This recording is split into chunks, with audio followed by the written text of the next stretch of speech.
first thing you learn as a park ranger is to respect the wilderness. The second is that it doesn't respect you back. I've been stationed at Clearwater National Park for nearly a decade. Spanning over 1 million acres of dense forests, winding trails, and rocky cliffs, Clearwater was the kind of place people came to lose themselves, in the best or worst way. I'd seen plenty of both. Missing hikers were an unfortunate part of the job, but lately, the numbers had been unsettling. Over the past month, 5 people had disappeared. Their vehicles remained in the parking lots. No footprints, no gear, no signs of struggle, just gone. We searched, of course. We always did. But no bodies ever turned up. Not even a stray boot. When the 6th disappearance was reported, a solo hiker named Daniel who hadn't returned from a 2-day trek, I was assigned to search the remote north quadrant of the park. The area was rarely visited, known for its treacherous terrain and lack of cell signal. "Keep your radio on," my supervisor, Tom, reminded me as I packed up. "If you lose signal, stick to the trail markers. And don't go wandering off alone." It wasn't the first time I heard that advice, but something in Tom's voice made me pause. "You think something's out there?" I asked. He hesitated. "I think people are scared, and scared people make mistakes. Just be careful, Ethan." I set out early the next morning, the chill of dawn clinging to the air. My gear was packed tight: radio, GPS, first aid kit, and enough supplies for a 48-hour search. The trail into the north quadrant was overgrown, the trees pressing in close. It was easy to see why people avoided this part of the park. The silence was oppressive, broken only by the occasional rustle of leaves or distant call of a bird. Around midday, I came across Daniel's campsite. His tent was still pitched, his backpack leaning against a tree. The fire pit was cold, its ashes undisturbed. "Daniel," I called, my voice echoing through the trees. No response. I checked the area for signs of wildlife or a struggle, nothing. It was as if he'd simply stood up and walked away.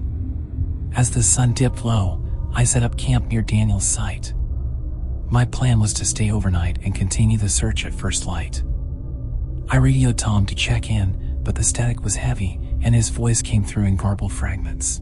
"Ethan, careful, something is wrong. Repeat that, Tom. You're breaking up." The line went dead. I chalked it up to interference. The mountains often played havoc with the signal. Still, an uneasy feeling crept into my chest. That night, as I lay in my tent, I heard something. At first, I thought it was just the wind, but then it came again, a faint, rhythmic tapping. I unzipped the tent and shone my flashlight into the trees. Nothing. Then my radio crackled. "Help." The voice was weak, barely audible, but unmistakable. It was Daniel. "Daniel, where are you? Are you hurt?" I grabbed the radio, my pulse hammering. "North, help me." The signal cut out. I knew better than to go looking for someone at night, but if Daniel was alive, every second counted. Grabbing my flashlight and gear, I followed the trail north. The forest was unnaturally quiet, as if holding its breath. My flashlight beam danced over gnarled roots and twisted branches. The trail became harder to follow, the markers growing sparse. "Daniel." I called again and again. No answer. Just as I was about to turn back, I saw it, a figure in the distance, barely visible in the dim light. "Daniel." I broke into a run, but the figure moved deeper into the trees. I followed, stumbling over roots and rocks, until I reached a clearing. In the center stood an old fire tower, its structure rusted and leaning. The tower wasn't on any of the park's maps. The door to the tower hung ajar, swaying gently in the breeze. My flashlight illuminated the interior, a single spiral staircase winding upward into darkness. "Daniel?" The air inside was thick, the smell of mildew and decay almost overwhelming. I hesitated, but the thought of leaving him here alone pushed me forward. The stairs groaned under my weight as I climbed. The higher I went, the darker it became, my flashlight struggling against the oppressive black. Finally, I reached the top. The room was small, cluttered with old equipment and papers.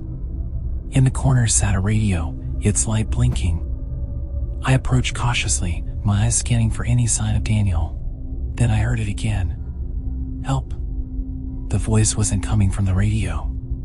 It was behind me. I spun around, but the room was empty. "Help me," the voice repeated, closer now. Something moved in the shadows. My flashlight flickered, the beam catching a glimpse of something. A face, pale and gaunt, with eyes like empty sockets. I stumbled back, my hand knocking against the radio. The static roared to life, drowning out the voice. When I looked again, the figure was gone. I don't remember how I made it back down the stairs. My legs carried me on instinct, my heart pounding in my chest. Outside, the forest felt alive, the trees closing in around me. Shadows shifted in the corners of my vision, and that voice kept calling, closer, louder. "Help me, Ethan." It knew my name. By the time I reached my camp, dawn was breaking. I grabbed my gear and sprinted back to the ranger station, not stopping until I was safely inside. Tom was waiting, his face pale. "Where the hell have you been?" he demanded. "I found something," I said, breathless. "A tower." Something was in there. It wasn't human. Tom's expression darkened. "Ethan, there's no tower in the North Quadrant." I opened my mouth to argue, but the look in his eyes stopped me. "We've lost too many rangers to that part of the park," he said quietly. "Whatever you saw, forget it. That's an order." I tried to forget. I really did. But the memories wouldn't leave me alone. A week after the incident, I sat in the ranger station, poring over the logs from my search. That's when I noticed something odd. The radio signal I had followed, the one that led me to the tower, wasn't Daniel's. The signal frequency didn't match his device. It matched mine. At first, I thought it was a mistake. Maybe the equipment had glitched. But then I dug deeper, analyzing the timestamps. The signal had originated before I even entered the North Quadrant. It had been calling me to the tower the entire time. Chills ran down my spine as I realized what it meant. I hadn't been chasing Daniel. I'd been led, like prey, into a trap. The final blow came when I received a call from Tom. "Ethan," he said gravely. "We found Daniel." "Where?" I asked, my voice trembling. "Near his campsite. He'd fallen off a ridge. The body's been there for weeks." Weeks. I dropped the phone, my heart racing. If Daniel had been dead all along, who or what had I followed into the tower? And then it hit me. The voice I'd heard on the radio, the one pleading for help, wasn't Daniel's. It wasn't anyone's. It was mine. I stumbled back from my desk, panic rising. The voice on the radio hadn't been calling to me. It had been calling for me. The realization came with a terrible clarity. The tower, the figure in the shadows, the whispers, I hadn't escaped them. I brought them back. I can hear it again. The radio crackles to life, and my own voice echoes through the room. "Help me. This time, I don't think I can."